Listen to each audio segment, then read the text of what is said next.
Alright, I'm back in the house because it's just too noisy outside and I have a lilac in my hair from outside. It is so nice. A lilac tree brush. It's more like a brush. It grows out in many branches right from the root. It is a shrub and it's absolutely gorgeous and it smells heavenly. And I also recently bought a lilac perfume oil. So that goes very well together with this, but they don't smell that similar actually. The artificial lilac doesn't smell not not near as this natural flower cluster. The natural flower cluster has a real mild, very sweet scent. Very nice. I really like it. So yeah, it's not easy. I was thinking about talking about all of this, was in my situation right now. I don't know if I should talk about it, but I have to talk to someone about it, obviously. So it's not the easiest situation. I cry a lot just because of Paul, okay? And that's not good. That's not good to live with someone who makes you cry and who makes you so angry and so frustrated that you feel like lashing out or you feel like punching him or screaming or something. That's not the ideal situation. That's not the ideal life partner. That's not the ideal business partner. It just isn't. Okay, and I have to talk about it.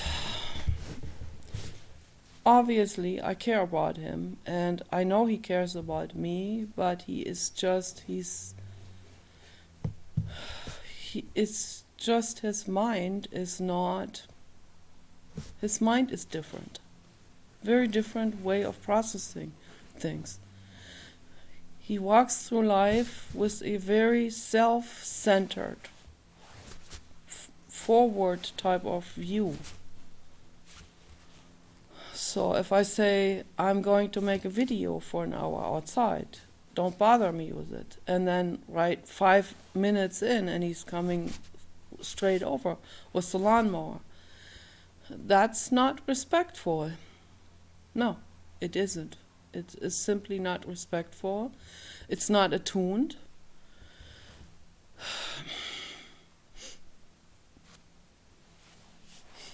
And I often cry. I'm not crying now, but there are situations that are much worse than this. Okay?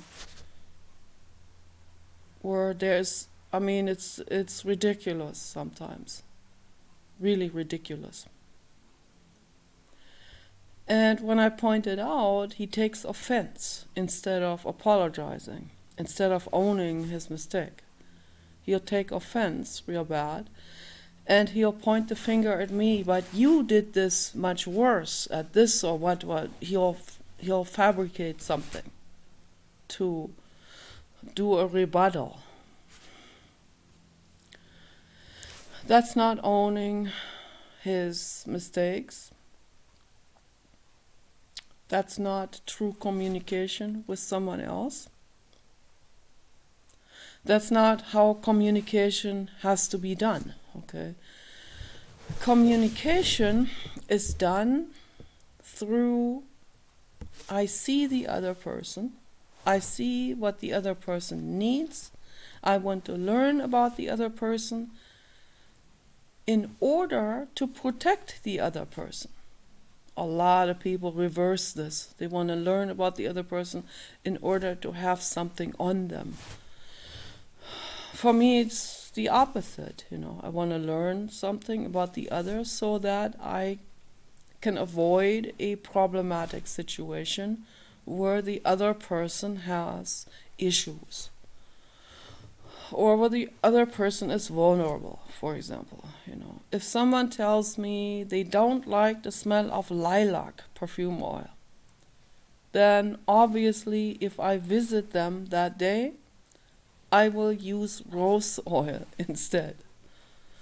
Just to use one example, okay? When I'm at a therapy help center, and I was in Geneva at Miriam's and Esther's Therapie Primal, and there is a lady from Germany that I've already known in LA. She is there, Melita. Oh, no, forget it.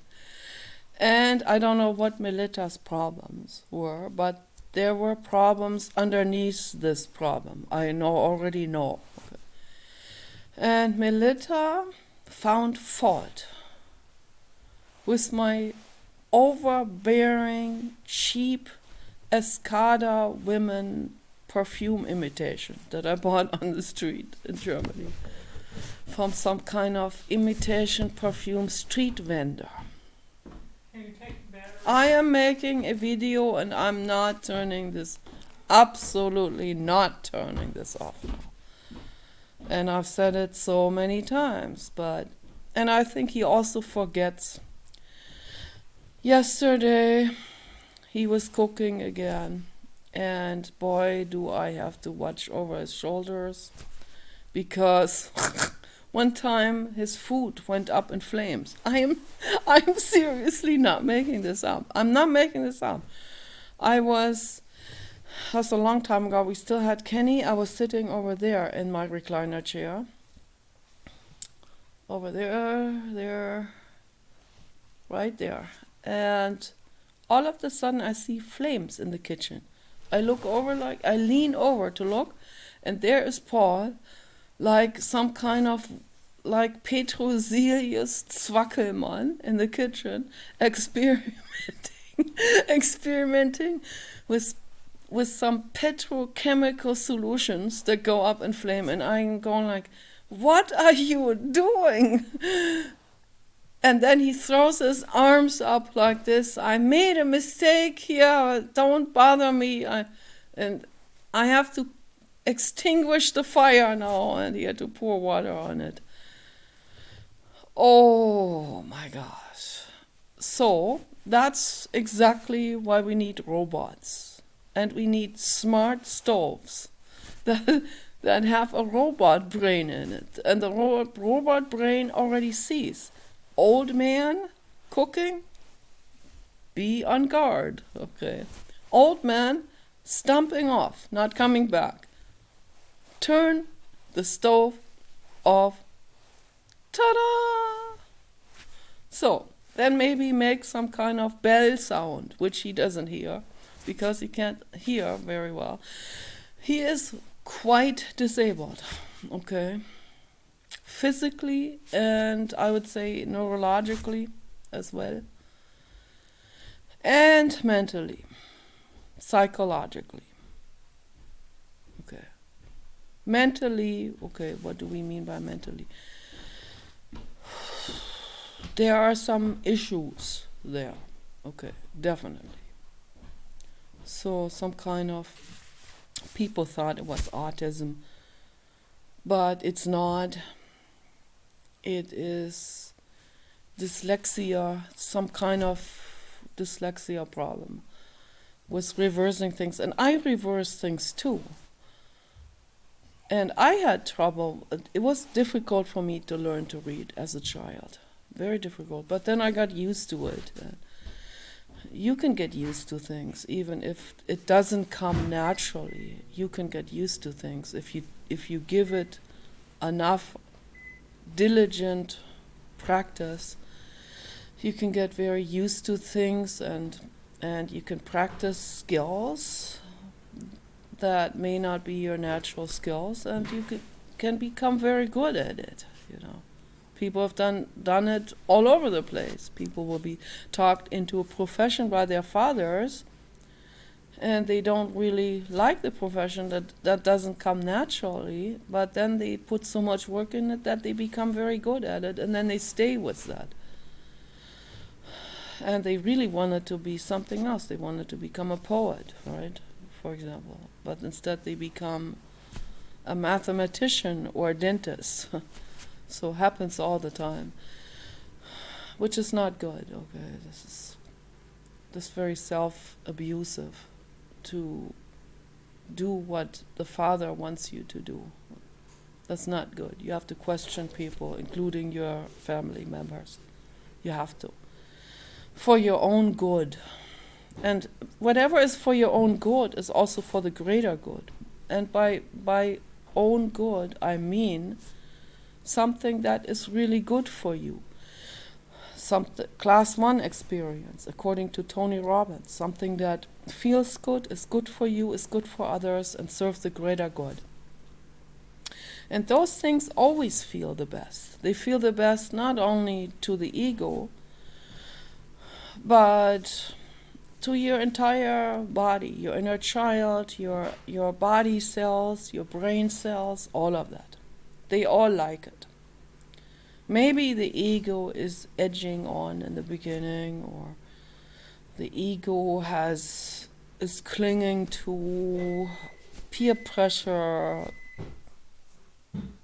or trying to appease people, trying to fit in. And then the ego will say, no, you can't be a clown.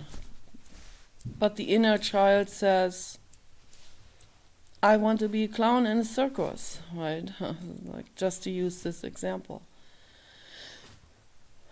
And the whole body enjoys being a clown, and even having self-humor, and laughing, and really enjoying themselves. But the ego will say, this is embarrassing, you're embarrassing yourself, and what should the other people think? Oh my gosh, my mother would this was a standard for my mother when I was a child already. What shall the other people think? But then she denies that later on. She denies it. No, I'm not dependent on what other people think. Oh, what a contradiction that is. And she doesn't even see the contradiction. See? I'm pointing these things out because we all have that stuff going, okay? Most people have that stuff going. And some people are more on this denial path than other people. Some people are more in denial with, they lie to themselves and they're not even consciously aware about it, and then they contradict themselves and they didn't even notice it until someone else has to point it out. But it's very important that someone else points it out. My mother actually wanted to do it right. So most of my life I was just frustrated and angry with her, and then I would get mad and scold her. That doesn't help at all. That just puts her more into a resistant mental state. One time or a few times I pointed it out to her without anger. I made sure that I didn't do it with that irritated voice. And then she said, oh, okay, I didn't notice it. I'm glad you pointed it out. I don't want to be like that. I don't want to act like that. And then I thanked her for that. So that was a few times. That was much later. I was already in my 50s. When I was still in my 40s, I was still really accusational and confrontational and harsh with her, and she was just not. The problem is my dad and the other people, no one corrected her ever. And my dad even does it in reverse. when she was acting out really badly, like gossiping and saying mean things about me, mean things to me also, then my dad would actually think that's funny, and that just encourages her to do more of it. My dad will say, Marlies is doing her, she's doing her side arrows again, the side punching. And it's like a praise. She thought it was like a praise. And how is that gonna fix anything if people even praise the person that is acting out? Or if they even get rewarded by the judicial system for that? Well, they have it better in prison than outside prison. That's why we have to do a complete detainment psychiatry reform. I mean completely 100%. What we have right now is basically a parent that enables bad behavior. That's what we have in our judicial system. And of course, the corrupt people that can only think about dollar signs. I think that Dagobert Duck, okay, was like that in that cartoon. You can. That's a long time ago. You only see dollars. That is what Bill Gates does, and that is what Klaus Schwab does, and that is what George Soros does, and George Clooney. Those are all Dagoberts. Okay. Now, don't mix that up with Donald. Okay. I don't know. Donald Duck was a good duck. Okay.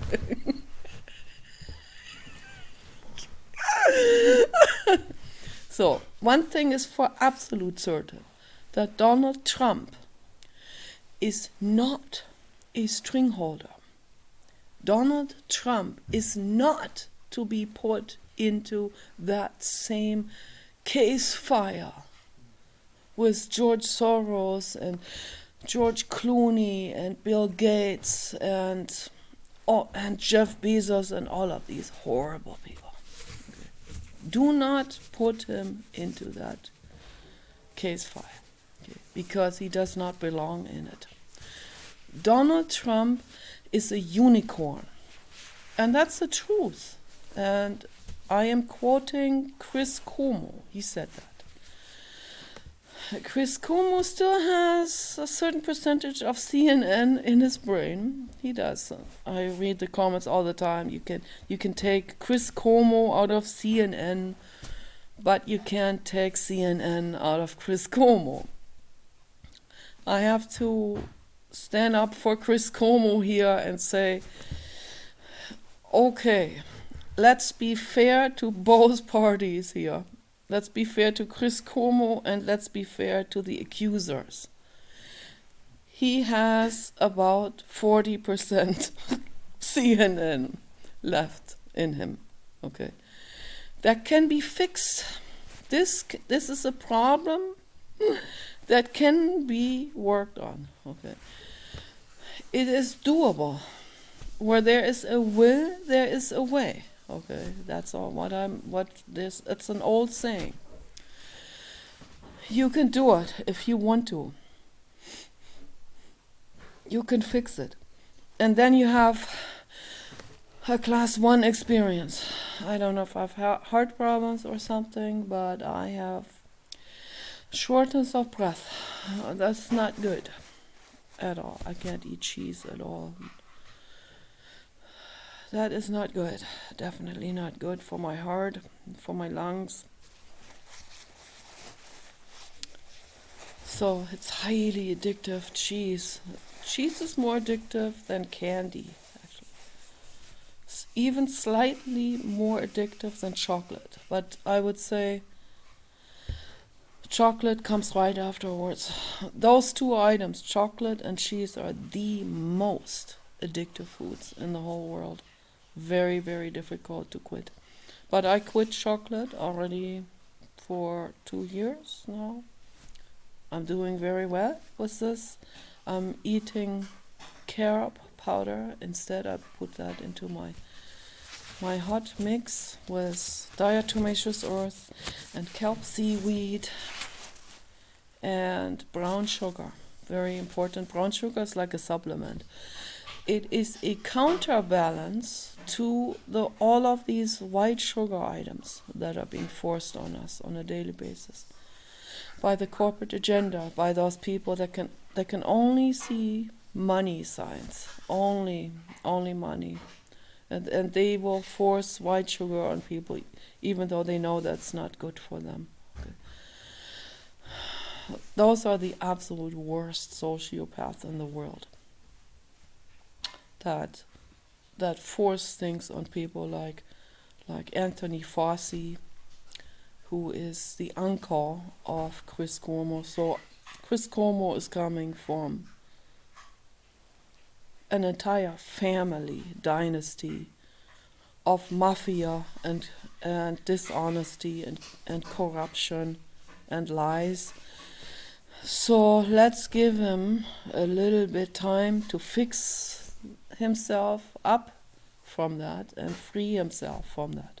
So these things take time, particularly if you come from a family like that. That's not easy. Not easy at all. So everyone has their issues. Paul has his issues, and he's coming from dysfunction, and it's the truth. He doesn't want to admit to it, but he's coming from a dysfunctional household. His mother had a music store, and that was way over her head. She was giving everything away. Now, those people are enormously rare. And then he meets someone, me, who is exactly like his mother. Not only do I behave like her, I look like her. I'm not kidding. Now, that was a real shocker for me. God. So, and that's enormously rare. I mean, that's like a needle in a haystack. So that's like a lotto win. With the 6 numbers all correct. The same lotto win, and I don't know if that is actually as good as worthy of celebration as a lotto win would be, right? But it is as rare as a lotto win. So that it is. And that was not good for him as a child. The mother that gives everything away, the mother that invites criminals into the house. And then his dad was really abusive. He was left at home with his dad, and he was very abusive with him. So he's coming, and then he knows the struggle with money. So he's constantly in fear, and a very fearful, timid person. He could never be a business person because of that. He's also afraid of interaction with people, but he craves it at the same time. And so it's all very, very difficult, all of this. And he's just not attuned to others. And it is so bad with the unattunement that he got beaten up and almost killed when he was 18 years old. And that's not his fault. I'm not blaming the victim. But he did bring it on. Okay, I'm not blaming him. I don't want to say what I would like to do with those perpetrators, with those psychopaths.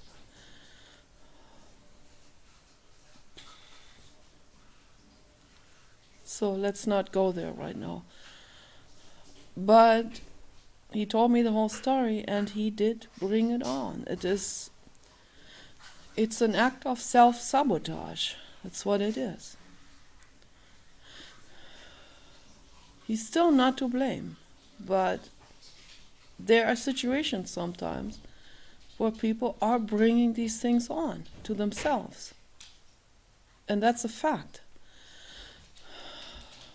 And that's because of unattunement to other people. Complete unattunement. Yes, there's the baby duck. All right. Very nice. Yes. Oh, yes. Oh, yes. Oh, yes. Oh, yes.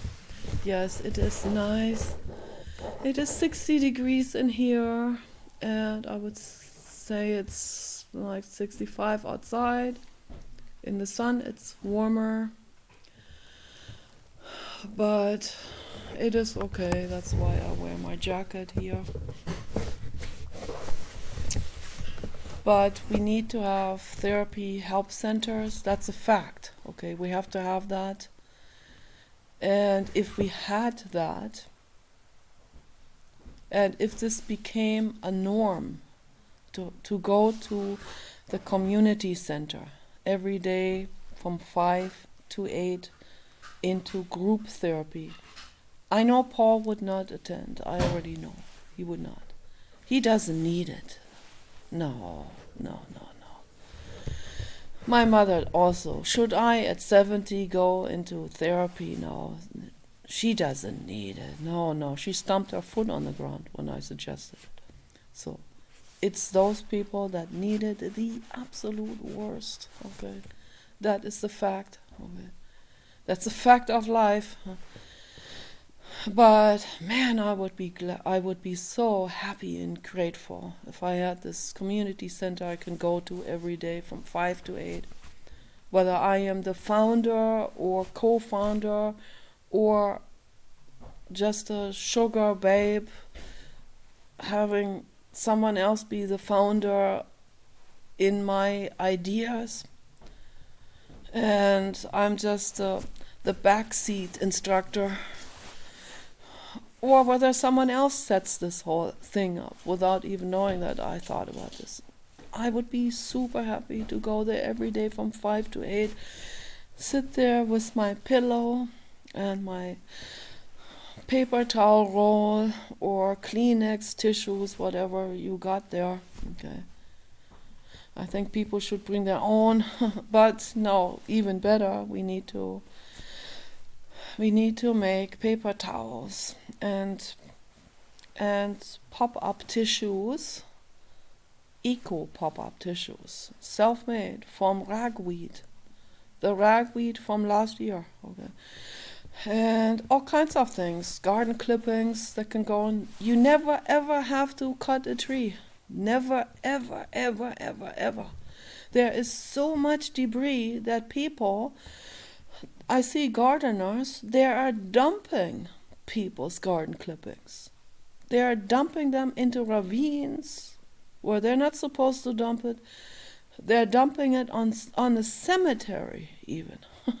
That's how far this got. They don't even know where to put all of that garden debris. So now that garden debris from 3 of those dumps at the cemetery, like a tractor dump, okay? That can save an entire tree, for example. You can use that and make your paper products out of it. Paper sheets, too. They will smell so much better if they have ragweed in it, or the sage leaves, different sage leaves. The toilet paper plant, as I call it, that grows in the desert, that is a phenomenal plant. You can use those leaves, fleshy, hairy leaves, they're like velveteen. You can use them straight up to wipe your butt. Other people have done it too. I've even seen that in video. When I saw this plant out there, I was like, this is my favorite plant in the whole world. So amazing. It has a coat of hair. incredible. And it smells like sage, like a very mild form of sage. I think it is a form of sage, a very large leaf sage, as large leaf as my hand. Okay. And that's amazing. I even blew my nose into it. Works really, really well. You can use that to wipe your armpits, or you can use that to wipe your face. You use it as if you put water on it, you can use it as a facial scrub and wash. Amazing stuff. Amazing, amazing. Now, this could be also utilized, and there are so many plants and azaleas and rhododendron shrubs that break off in the wind, and or that are being trimmed, hedges that are being trimmed on a daily basis or a weekly basis. All of that stuff can make paper towels and tissues that can then be brought to the community center where we have our group therapy, and we can use these amazing paper towels and blow our noses with that. Okay, now that would be so amazing to have that, and that would be such an, I mean, you are solving 10 problems at once with just this function. And then we can also teach kids in the community center, like after school hours, like from 2 to 4, for example. We can have a gardening project every day in those community centers, where we go out into the orchards and vegetable gardens with the kids, and we teach them about earthworms, and we let them handle them in their hands, and we tell them that they are not gross, they are not creepy, okay? They are so vitally important for this planet. They are way more important than mammals are. No, we are mammals, okay? Dogs, humans, giraffes, all mammals, okay? Whales, all mammals. So they are even more important than our ancestors, the reptilian, and even their ancestors, the amphibians, okay? Amphibians originally come from a nematode, okay, an invertebrate being, like a worm. So that's the evolution. But they are the worms that are our oldest ancestors, among our oldest ancestors. They are the most important beings on this planet. If we didn't have them, everything would collapse into mold, into something probably totally different would come out of that. If we didn't have worms, can you imagine? Everything would turn into black mold, and I mean that would completely ruin. That would ruin the planet faster than global warming and the nuclear catastrophe. That's the truth. So, but then something else would evolve gradually out of that. It just takes billions of years. But something else will evolve out of it. Okay, that's a fact. And maybe another hominid being with intelligence, who knows? But I don't want to say that the hominid, the bipedal hominid shape with intelligence is definitely the apex evolutionary accomplishment. That is not the case. It appears like that to people's egos and to people that think very rigidly. So no. Whales are way better. They're way, way nicer. They have more compassion. They use art with bubbles. So they're poetic. They have all of these feelings and much more. Okay. So they're more evolved. There are actually I would say by approximately 1,000,000 years or two, more evolved than humans, with a bigger brain body ratio. Also, I said it many times before. So, community center, we have to have it. Okay, it needs to be done. It's a necessity. We need to teach kids about worms. We need to teach kids about the ecosystem and what the ecosystem needs, what the soil needs. The soil needs replenishing. That's why we need to have a complete wastewater reform. 100%. There was a woman who suggested that a couple of years ago in the United Nations, or where was, United Nations summit meeting.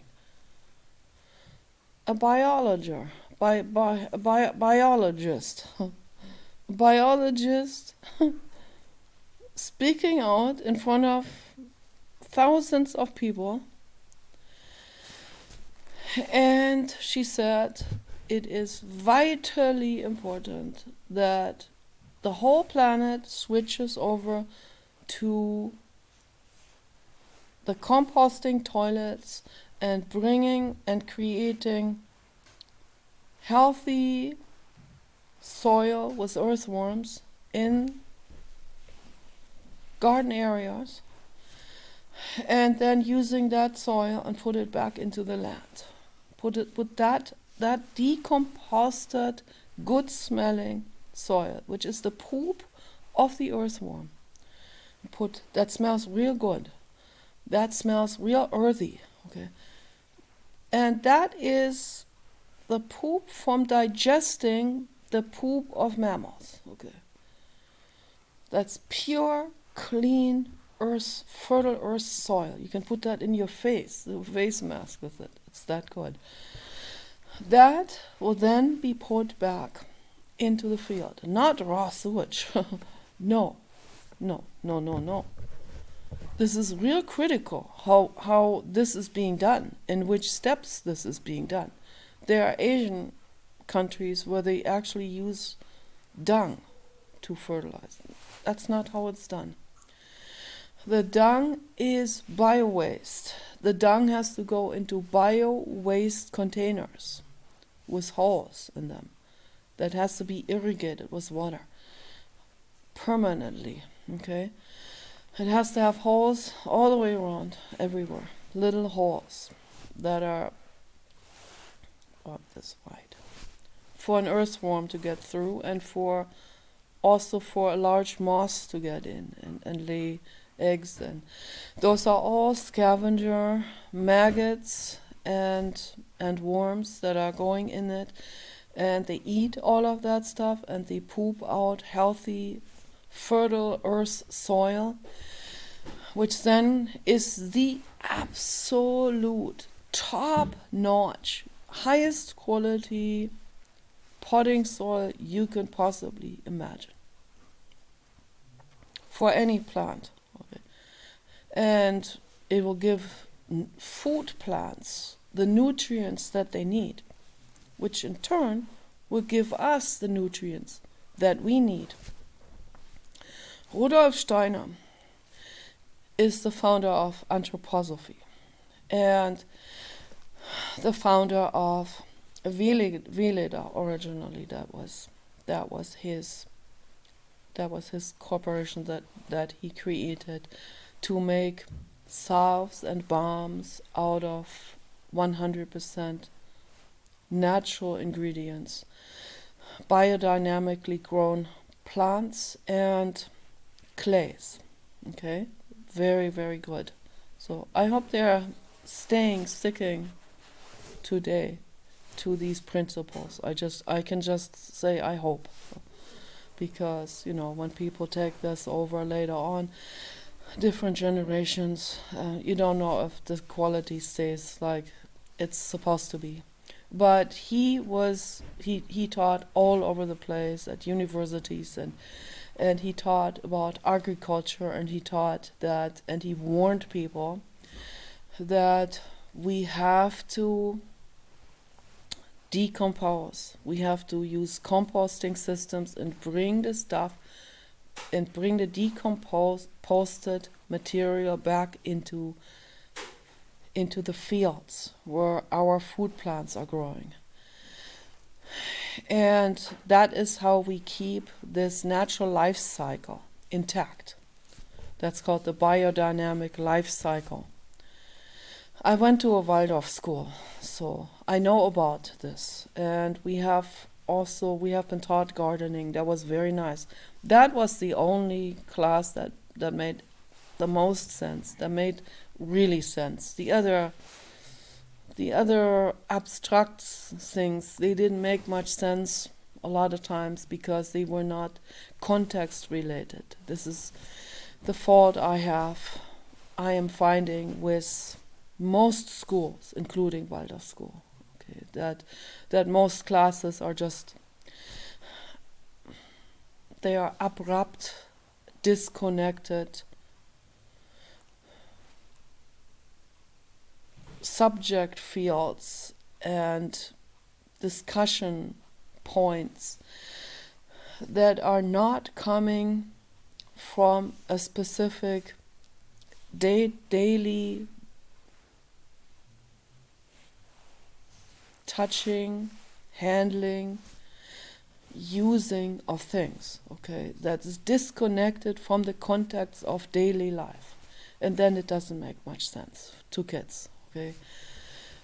And then kids lose interest because it's become too abstracted. So that's what Jiddu Krishnamurti was talking about. He has founded a very similar school, but a school that's better even than the anthroposophy school. So Jiddu Krishnamurti knew about all of it. He had all classes context related.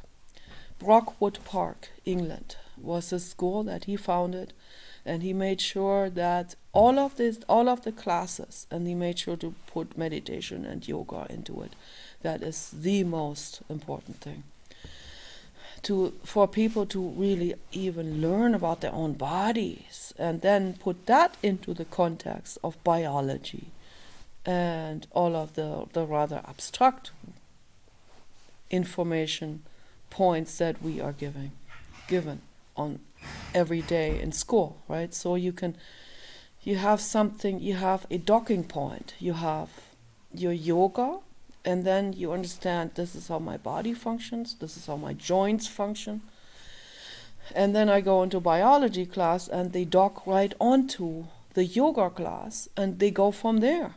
And they say, remember what you did in the yoga class, you did this particular movement, and here's a skeleton, and I show you exactly how the skeleton moves and how your skeleton moves and how the joints move. And you have to be easy on your joints. You can't be carrying like 200-pound suitcases with this. You get tendonitis that causes an inflammation, that causes a sports injury. You have to be careful. People learn about all of this, okay? They all think twice or three times before they enter into some kind of marathon sports, right? Or some kind of sports where they can easily get terribly ripped apart and all of this. So all of this is so vitally important to learn in a context relation. And that's what I want to bring into this community center.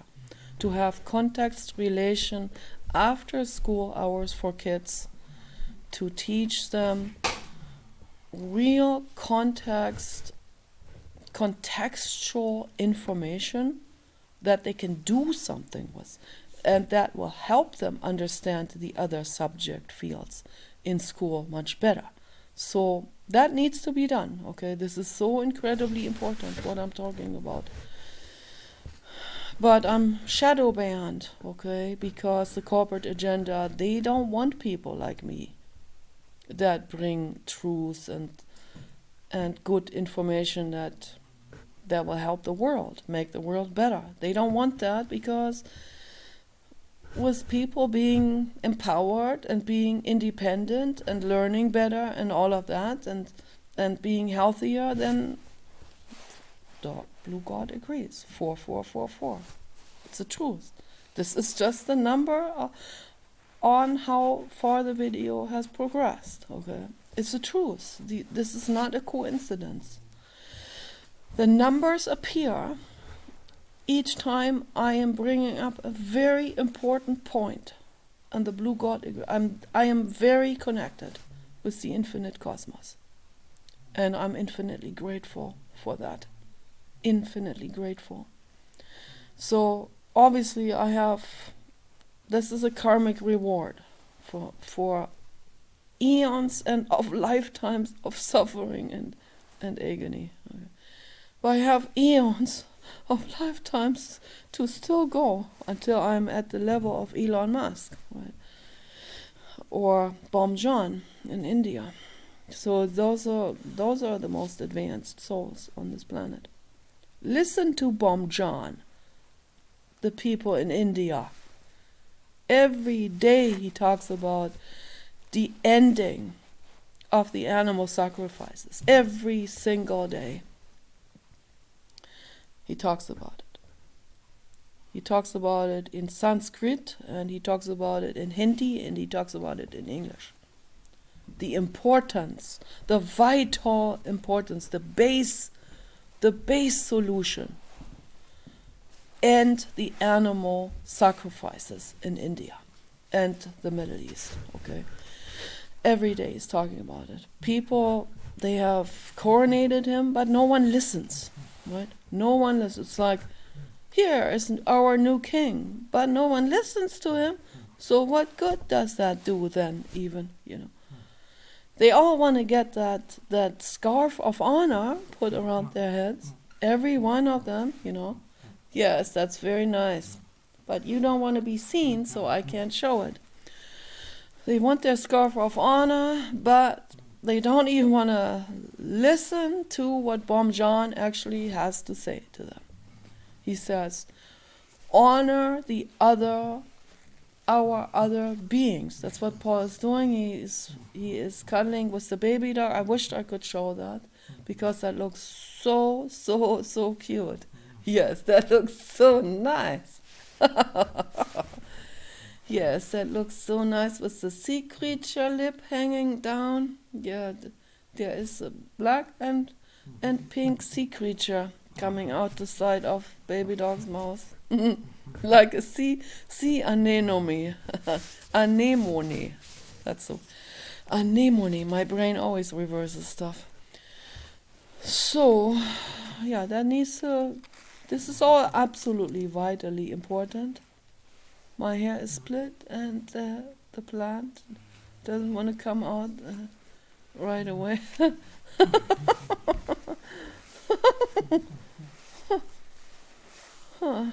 This is nice. It smells like honey. It's a lilac honey.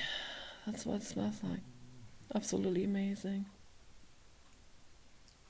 Oh, yeah. That's cool. That's tickle. That's real nice. So listen to Bom John. Listen to Elon Musk. Listen to those people that are advanced souls. Listen to Captain Paul Watson. Okay? He said, if the oceans die, we die. Listen to him. He says the truth. Save the oceans. Listen to Greta Thunberg. She's an advanced soul. Okay? She knows what she's talking about. I am not Republican, and I am not Democrat. I am not part of this Punch and Judy show that's happening there with politics. This is all ridiculous.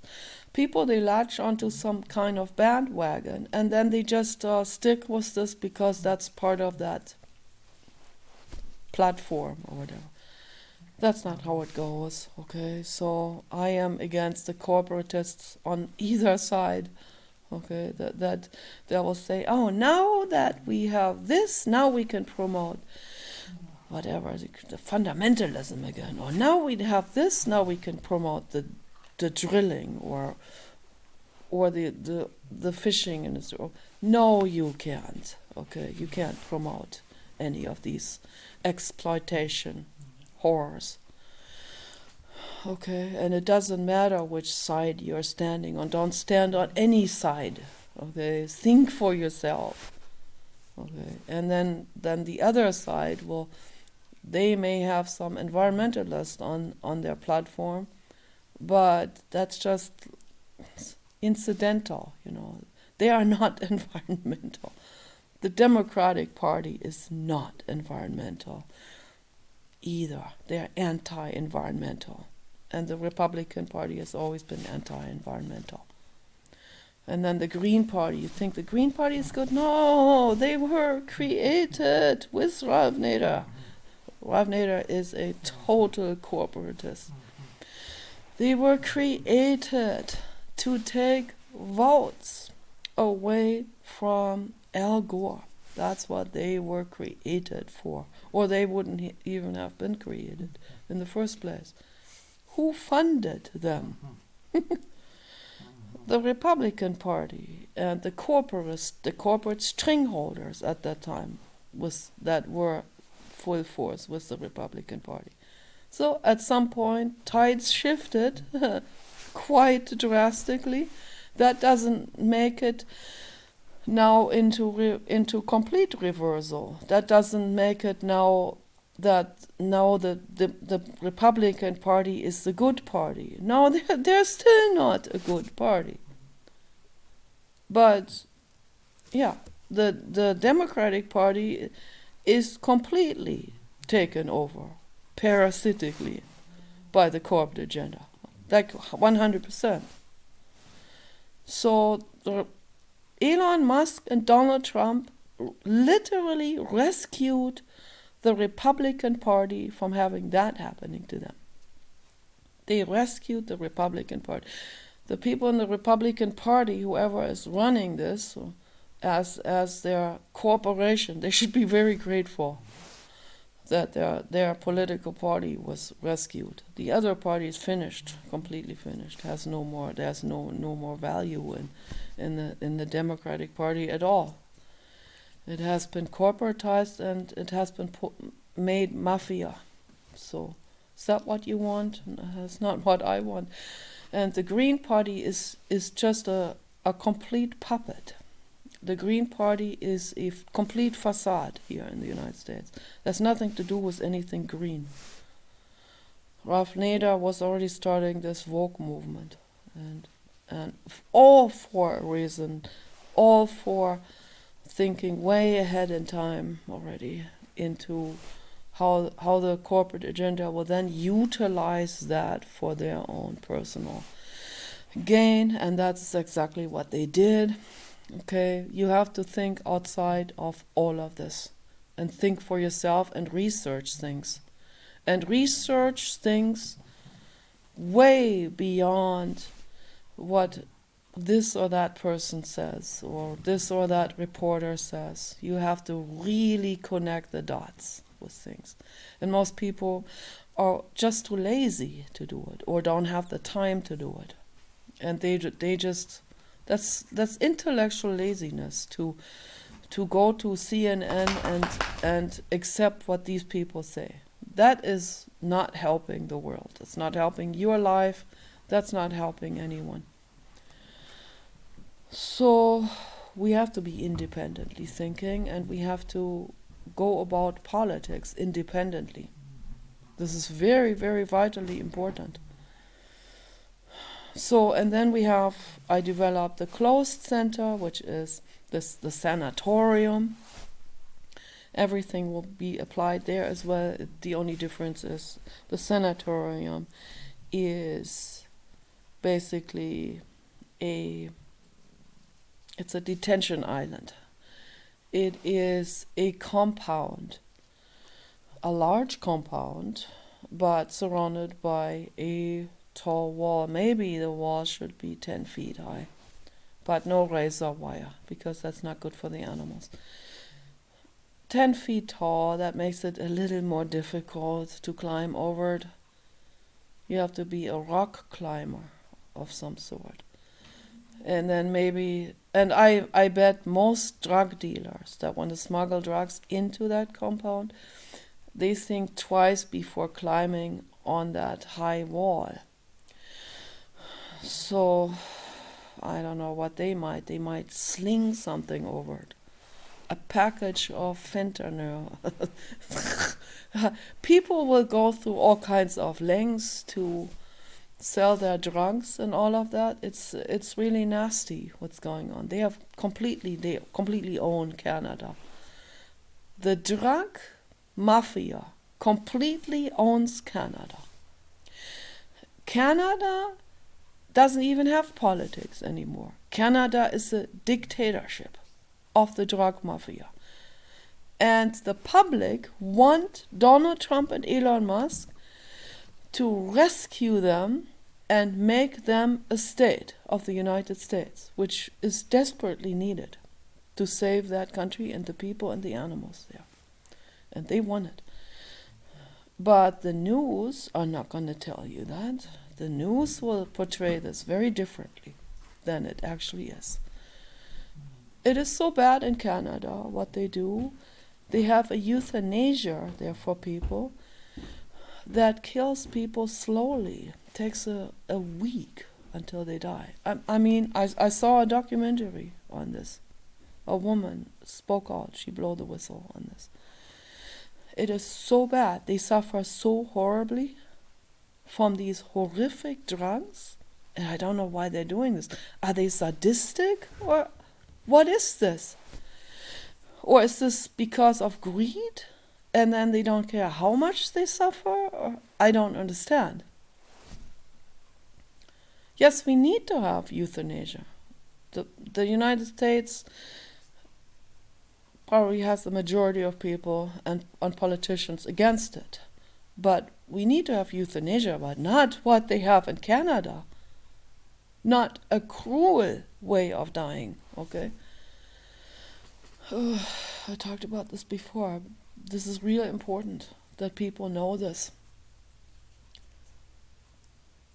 The sanatorium should have a euthanasia clinic on the property. And it should be done the way it's done in Holland. People go there and they don't just get their way right away. They have to stay in that clinic and they get treated really, really, really well there. Get given everything. They have to stay there for a week. And every day they get counseling. Every day. And at the end of the day, they are every day in the evening before dinner, psychologist comes in and says, what are you feeling about this now? Are you still on this path? Do you still want it done? And the person will say, yes, I haven't changed my mind. And they do that every single day until the day comes where they put this drink there on the table that has the Nembutal, the lethal dose of Nembutal in it. And this is assisted dying. The person is not given a shot. They can reach over to the glass, take the glass, and drink. It's they're in full control. So, and that's how it should be done. Okay. If they want that, if they're determined with this, it doesn't matter what the reason is. They shouldn't only be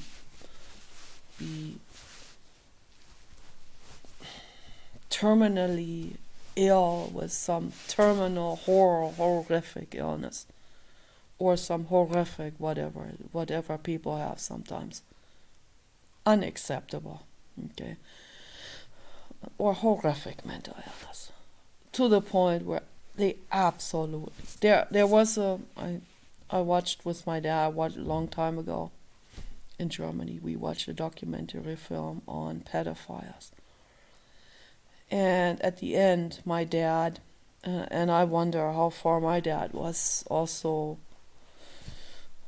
kind of leaning in this. I don't know, but I think maybe latently, sort of, like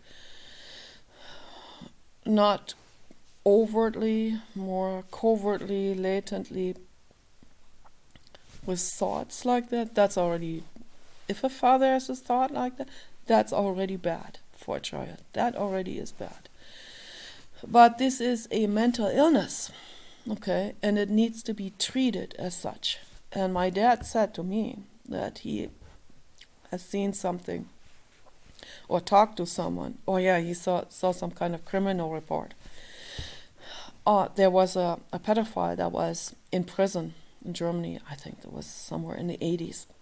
And that pedophile, a German guy who actually has a conscience, he was the mental illness was taking over so bad over his life that he was a serial pedophile. Okay, and he didn't kill them, he just raped them.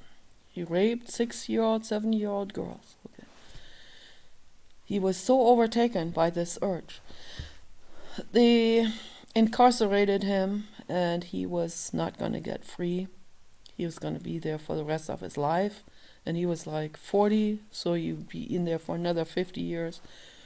And it's horrible, okay, all of this. And someone interviewed him, and he said to that interviewer, I want the death penalty, but they didn't have it anymore at that time in Germany. He said he wanted the death penalty. He wanted euthanasia. He said, if you let me out free, I will do it again. He said this is so bad, this addiction, and he was suffering from that. He was not just ashamed about it, it was bothering his conscience. It was bothering him really, really bad, with unbelievable remorse, and each new rape victim would add to this remorse. I know that a lot of psychopaths and sociopaths don't have that, okay? That falls away with the gang people from Venezuela, I guess, this remorse. They don't even have that remorse. But this guy had this remorse, and he wanted to die because he said he doesn't want to live in prison, and he can't be outside either, because then he would do it again, and he doesn't want to do it again. But he was so addicted to it. So he only saw death as the way out, okay? And for people like this, there should be an option. There should be a euthanasia clinic. There should be assisted death clinic on the campus of the sanatorium. And even people from outside should have the right to come there if that is what they want to do. And then they can stay there in that clinic for a week and have that the same with the same therapy, counseling as it's done in Holland. And at the end of the week, they should have that right to do this. Okay, and this week this is a buffer zone. This is the honesty buffer zone. This week, just in case there is a teenage girl that wants to kill because a boyfriend cheated on her. Okay, so now that will pass, okay, as the Buddhists always say. This too shall pass, okay, particularly with teenage girls with a broken heart. But I mean, if someone, they have to be 18 years old, of course. But then there are also teenagers who may have a terminal illness, or they may have something bad psychologically. And then what about them? So this has to be treated with utmost care, of course. I don't think that they should do this with anyone underage, of course. But at age 18, this is the threshold into adulthood. They should have the right to determine what is being done to their bodies and to their lives. Just as a woman has the right to determine what is being done to her body, okay, whether she has an abortion or not. Okay? That's her body and that is her decision. Very important. Don't make a decision for a woman, okay? That is patriarchy and we don't want that. Okay, absolutely not. We are independent equals and we make our decisions. I have made those decisions because they were necessary. Okay, I had to do it. I feel remorse over it. I do. But they were so tiny. They were the size of a wasp maggot. Okay. And they looked like that as well. So that's not a baby. Obviously, it is an insect larvae with the potential to growing into a baby. Okay, so but it's in the first months they are that small. Okay, and then they kind of exponentially grow from there, out of there. It starts out to be just a cell division. You don't even see it with your eye. And then it grows into a larger cell division, which is called a morula. And then from there, it grows into a larger cell division. And then it starts to do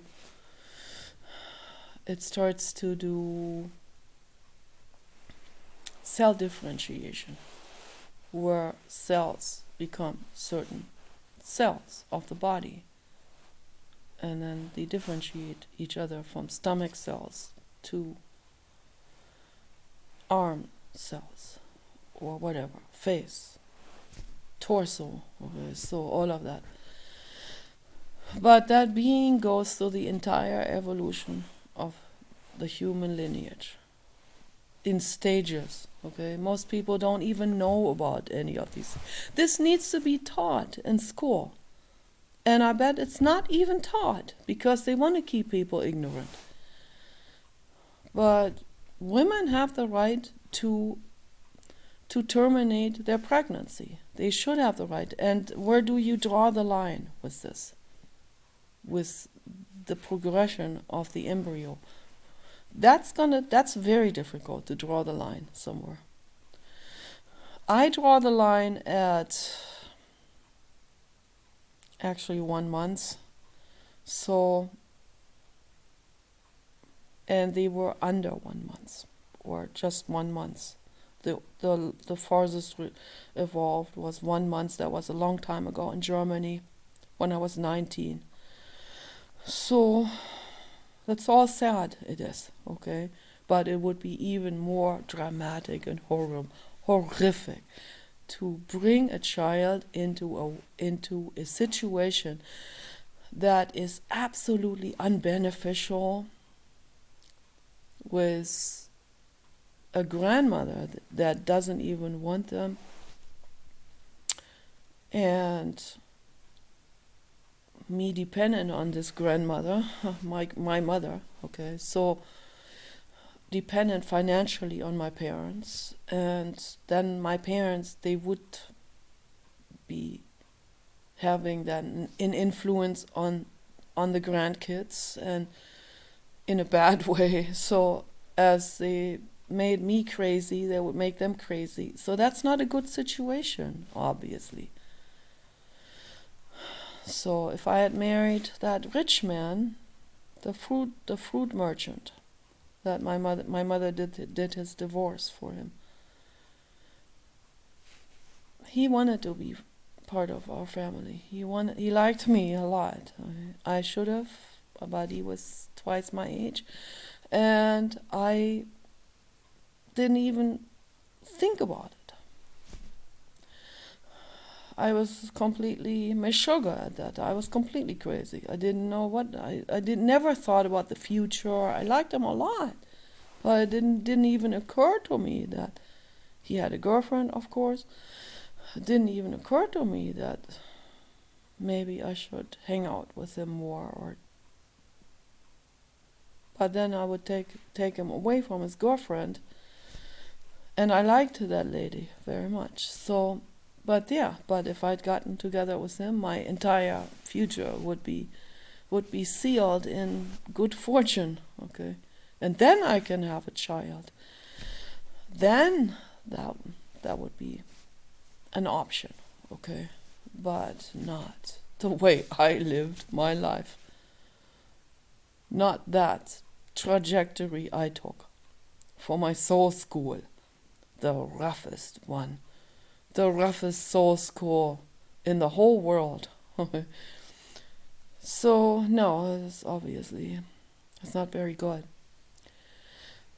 So, all of these points are important. All of this has to be discussed in depth and never stop discussing it, because we can file out the nuances of making it better and better and better and better and better and more attuned and more attuned and more attuned and more sensitive and more beneficial for every living being involved. Okay, anyway, peace and love.